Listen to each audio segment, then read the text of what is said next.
তোমরা অনেকে জানতে চেয়েছো যে আমি আমার বাচ্চাদেরকে কি খাওয়াই, কখন কখন খাওয়াই। এর আগেও আমি একটা এই নিয়ে ব্লগ বানিয়েছিলাম, কিন্তু সেটা হয়তো অনেকে মিস করেছে। তো আবার সবাই যারা জানতে চেয়েছো তাদের জন্য আবার আমি বানালাম এটা বেশ বড় করে।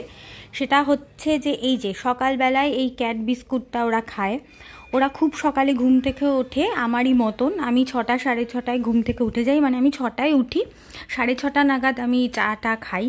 তো তখন ওরা আমার চারপাশে ঘিরে বসে এবং তখন ওদের প্রথম খাবার হচ্ছে ক্যাট বিস্কুট। এই যে সবার প্রচণ্ড পছন্দ, খুব বেশি না, অল্প কয়েকটা করে ক্যাট বিস্কুট ওদেরকে সকালবেলায় দিই আমি। প্রচণ্ড ভালোবাসে ওরা এই ক্যাট বিস্কুটটা খেতে, সবাই খুব আগ্রহ ভরে খাচ্ছে। দেখো বেশি দিই না, তার কারণ হচ্ছে যে ওদের মেন যে খাবারটা সেটাই আবার 10টার মধ্যে আমি দিয়ে দিই, যেহেতু আমি সারাদিন বাড়িতে থাকি না। তারপর এই সকাল 9টা নাগাদ আমি মাছ সেদ্ধ বসিয়ে দিই, চারাপোনা সেদ্ধ ওদের জন্য। মাছ সেদ্ধ শুধুমাত্র শুধু জল দিয়ে আমি বসাই, মাঝে মাঝে একটু হলুদ গুঁড়ো তার মধ্যে দিই।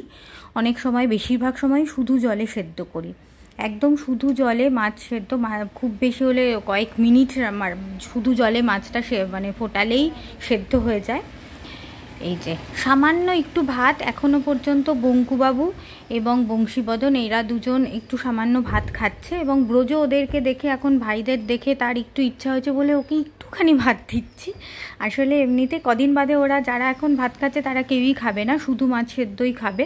মাঝে মাঝে তার সাথে একটু গাজর সেদ্ধ আর কুমড়ো সেদ্ধ করে চটকে দিই। এটাই খাবার, ওদের মেন খাবার এটা। ওরা সকাল 9:45 থেকে 10টার মধ্যে খায়। সবার খাবার রেডি করছি, আর মেন কাঁটাটা, বড় কাঁটা আমি ছাড়িয়ে দিই। পুরোটা ছাড়িয়ে, যে মেন যে কাঁটাটা ছাড়িয়ে দিই, পুরো সব কাঁটা যে বাছি তা নয়, কিন্তু মেন কাঁটাটা আমি ছাড়িয়ে দিই। আর যতটা কাঁটা আমার হাতে পড়ে ততটা আমি বেছেই দিই।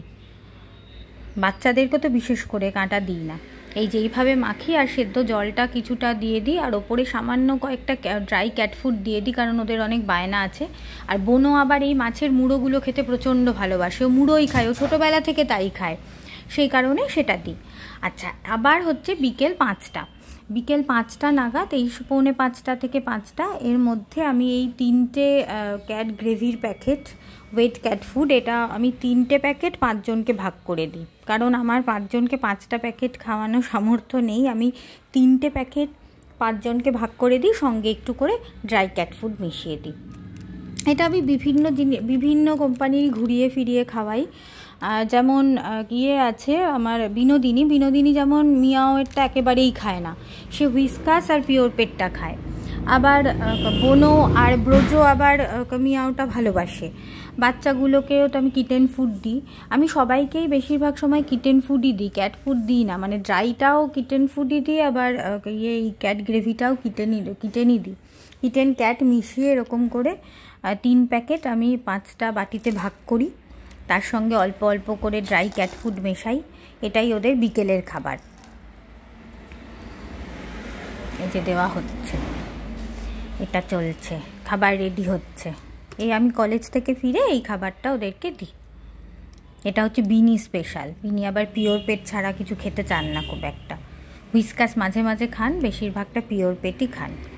আর সারাদিনের জন্য ওদের আর আমি কোনো খাবার রেখে যাই না। ওই 10টার সময় যে খাবারটা খায়, চারাপোনা সেদ্ধ, ওটাই খায়। তারপরে ওই সেদ্ধ জলটা আমি প্রত্যেকের বাটিতে একটু একটু দিয়ে রাখি, সেটাই ওরা সারাদিনে ঘুরে ফিরে খায়। আচ্ছা, এবার রাত 9টার সময় আমি কোনো সময় চিকেন, এই যে চিকেন, যেমন চিকেনের পিসগুলো ওদের জন্য আলাদা করে কাটিনি, আমাদেরটা যে আনা হয়েছিল ওখান থেকেই পিসগুলো দিয়ে দিয়েছি। তার মধ্যে গাজর দিয়েছি, গাজরের টুকরো কটা। এটা প্রেসারে সিটি দেব, এটাই খাওয়াবো প্রেসারে দিয়ে। এটা রাত্রে যে সবসময় চিকেন দিই তা নয়, মাছও দিই। চিকেন যখন আমাদের চিকেন হয় তখন আমি ওদেরকেও ওই সেদিন ডিনারে চিকেনই দিই। ওই 1-2 সিটি দিই, তারপরে ওটা খুলে নিয়ে গরম গরম এই চিকেনটা, ওই গাজর সেদ্ধ আর চিকেন সব কিছু একসঙ্গে মিশিয়ে চটকে ওদেরকে দিই। বেশি করে চিকেনের সেদ্ধ জলটা দিই। বাচ্চাদের দুজনকে অল্প অল্প একটু ভাত দেব, সামান্য। আর ব্রজ হচ্ছে সামান্য, যতটুকুনি, একটু নামমাত্র ভাত ব্রজ খাবে। ব্রজর এই যে এইটুকুনি ভাত, অ্যাকচুয়ালি ভাত তো ওদের দরকার পড়ে না, ভাত ওদের জন্য ক্ষতিকারকই, কিন্তু ছোটদের না শুধু মাছ আর শুধু চিকেন ওদের পেট ভরতে চায় না। ওরা ওই প্রথম কয়েক মাস এই আমার বাড়ির যারাই এসছে প্রথম কয়েক মাস খেয়েছে ভাত, তারপরে নিজেরাই ছেড়ে দিয়েছে। বড়রা কেউই আর ভাত খায় না। আর বোনও আর বিনি তো মানে খাইই না, ভাতের কোনো সম্পর্কই নেই ভাতের সাথে ওদের, একটুও ভাত মুখে দেবে না, এক দানা দিলে সেটাকেই বাকি রাখবে। এই ছানাগুলোকে চারাপোনাগুলোকে ছোট্ট ছোট্ট বেবিগুলোর জন্য একটুখানি ভাত চটকে নিচ্ছি, নিয়ে এই যে চিকেনের পিস দিয়ে দেবো। এটা একটু হলুদ দিয়েছি, এই চিকেনে একটু সামান্য হলুদ দেওয়া আছে, হলুদ দিয়ে আর গাজর দিয়েছি, এটা দিয়ে চটকে দেবো। অনেক সময় কুমড়োও দিই, তা এখন ওদের কোনো পটির সমস্যা হয় না। অ্যাকচুয়ালি কুমড়ো দিলে ওদের পটিটা খুব ভালো করে পরিষ্কার হয় আর কি, কনস্টিপেশন থাকলে সেটা চলে যায়। বিনি প্রচণ্ড চিকেন খেতে ভালোবাসে, সেই জন্য ও এরকম এক্সাইটেড, প্রচণ্ড এক্সাইটেড চিকেন খাওয়ার জন্য। এটা চটকে দিচ্ছে, গাজরটা একেবারে চটকে মিশিয়ে দিতে হবে। বড়রা কেউ খাবে না, বিনিকে আমি গাজর টাজর খাওয়াতে পারবো না, পারি না আমি। ওই ছোটোবেলায় যতটুকুনি খাওয়ানো গেছে, তারপরে বড় হয়েছে ব্যাস আর খেতে চায় না। ওই খুবই জলে মানে চিকেনের স্টকটার সাথে খুব চটকে কিছু দিলে তবে একটুখানি খায়। এই হাড়গুলোকে আমি আলাদা করে নেব। এই যে সব খাওয়ার জন্য ব্যস্ত সোনা বাচ্চারা। আর এই যে বিনিও ওয়েট করছে কখন ওকে খেতে দেওয়া হবে। এই চিকেনের জলটা বেশি করে দিয়ে দিই আমি এর মধ্যে, একটু লিকুইড করে, একটু সেমি লিকুইড করে দেওয়ার চেষ্টা করি, তাহলে জলটা ওদের খাওয়া হয়, আর কিছুই না, বাচ্চাদের তো বিশেষ করে। তবে ব্রজ একমাত্র যে নিজের থেকে এমনি জলও ঘুরে ফিরে জল খায়, ও খুব জল খায় ব্রজ, আর কেউই তেমন জলের ধারে কাছে ঘেঁষে না, তাই ওই জলই মেশাতে হয় আমাকে বেশি করে। আবার রাত্রিবেলাও তাই, ওদের খাওয়া হয়ে গেলে ওদের বাটিতে আমি এই চিকেনের জল, সেদ্ধ জলটা ঢেলে ঢেলে রেখে দেবো, ওরা রাতেও ঘুরে ফিরে খাবে। এটা হচ্ছে ব্রজর বাটি।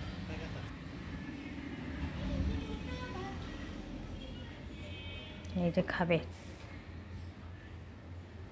এই দুজন এখন নিজের আগ্রহের সাথে খাবার খায়, বাদ বাকিকে ডেকে ডেকে নিয়ে এসে সাধ্য সাধনা করে খাওয়াতে হয়। যতদিন ছোট থাকে ততদিন খাওয়ার একটা আগ্রহ থাকে, এদের সবারই ছিল। তখন ছোটোবেলায় বেশ খাওয়ার ব্যাপারে ভালো ছিল, যেই বড় হয়েছে ব্যাস। এই যেটা বিনি সুন্দরীর, তাকে ঘুরে ফিরে খাওয়াতে হবে, সে খাবার জায়গায় আসবে না, সে ওইখানে চলে যাবে, এটাই হচ্ছে আসল। মানে এটা খাওয়া কি খেতে দিই, সে তার থেকেও বড় কথা খাওয়ার পেছনে কি তাড়না করতে হয়। রাতে তো একরকম, তাও আমার হাতে সময় থাকে, কিন্তু দিনের বেলা যখন আমাকে বেরোতে হয়, তখন যখন ওরা আমাকে জ্বালাতন করে না, তখন আর মানে মনে হয় যে মানে আমি কি করব। আমি বোধহয় আরও আগে থেকে সকাল 8টা থেকে ওদের খাওয়াতে শুরু করতে পারলে ভালো হয়। একজনও ভদ্রভাবে এসে খাবে না, বাচ্চা দুজন ছাড়া। সবাইকে সাধ্য সাধনা। এই যে বিনি কোথায় খাচ্ছে, দরজার কাছে এসে খাচ্ছে, ও এখানেই খাবে, ওকে অন্য জায়গায় দিলে ও খাবে না। এবার আমি কি করব, এই খাবারটা রেখে দেবো, বাচ্চারা হয়তো বেশি খেয়ে নেবে, নিজেরটা খেয়ে ওরটাও খেয়ে নিল, তখন ওদের বেশি খাওয়া হয়ে যাবে, ওভার ফিডিং হয়ে যাবে। সেই জন্য ওকে না খাইয়ে উপায় নেই, আর ও খেতেও পারে না নিজে। বিনির তো এটা সমস্যা, বিনি নিজে খাবার মুখে তুলতে পারে না, সে কারণে ওকে খাইয়েই দিতে হয় আমায়। আর ব্রজকে টেবিলের ওপরে দিয়েছি, কারণ বাচ্চারা খুব দুষ্টুমি করে, বাচ্চারা নিজের খাবার ফেলে ব্রজ দাদার খাবার খেয়ে নিতে চায়, সেই জন্য এখন ও ব্রজকে আলাদা করে খেতে দিচ্ছি। ওরা আর একটু বড় হলে এই সমস্যা থাকবে না। আর বোনোর তো কথাই নেই, বোনোকে বেডরুমে নিয়ে আসতে হয়েছে আমার খাবার, ও কোথাও খাবে না, ওখানে যাচ্ছে না, তারপরে খাড়ে এই যে সাধ্য সাধনা, হাত থেকে খাবো নয়তো ওখান থেকে খাবো, প্রচুর ঝামেলা।